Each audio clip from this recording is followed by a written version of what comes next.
ही आहे माझी आजी आणि आज आहे भाऊबीज. मला आजकाल साडी नेसायला खूप आवडतं. काहीच दिवसांपूर्वी आजीच्या बहिणीने तिला तिच्या लग्नाची साडी परत दिली.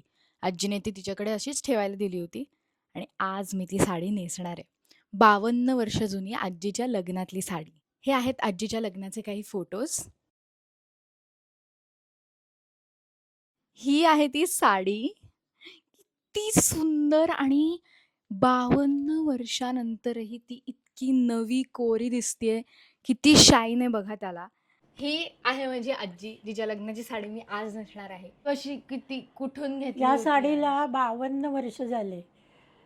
तेव्हा साडी 500 रुपयाला घेतलेली. आणि आजी शुअर नाहीये, पण ती म्हणते की ह्याची जी जर आहे त्यात कदाचित चांदी असू खरी जर शकते. असू शकते. खरी जर असू शकते ती. आता त्याची किंमत किती असेल? आता 5,000च्याही पुढे आहे. शालू आहे ना हा.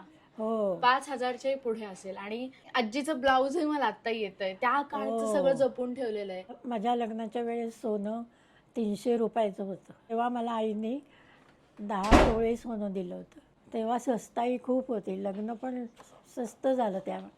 माझं रिसेप्शन पण होतं. सकाळी छान जेवणं वगैरे होते, पंक्ती होत्या. खूप लोक आले होते लग्नाला.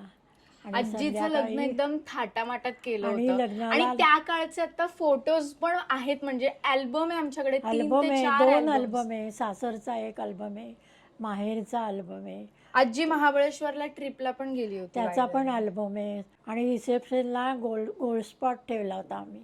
आता तुला कसं वाटतं की तुझी तिसरी पिढी ही साडी नेसतीये? इतका आनंद होतो ना.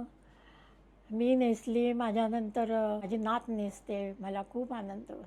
आजीने त्या काळी लता मंगेशकर सारख्या 2 वेण्या घातल्या होत्या लग्नात. हो लग्नात 2 अशा वेळा मागे घातल्या 2 होत्या. वेण्या घातल्या होत्या आणि त्याला असं हे लावलं होतं गजरा. इथे गजरा फोटो लावला टाकते मी होता. त्याचा पण. आणि त्यावेळेस तर मी असं मेकअप बिकअप पण काही केलं नव्हतं. पदर लावला नव्हता. आता आपण पटापट रेडी होऊयात आणि मग मी तुम्हाला फायनल लुक दाखवते.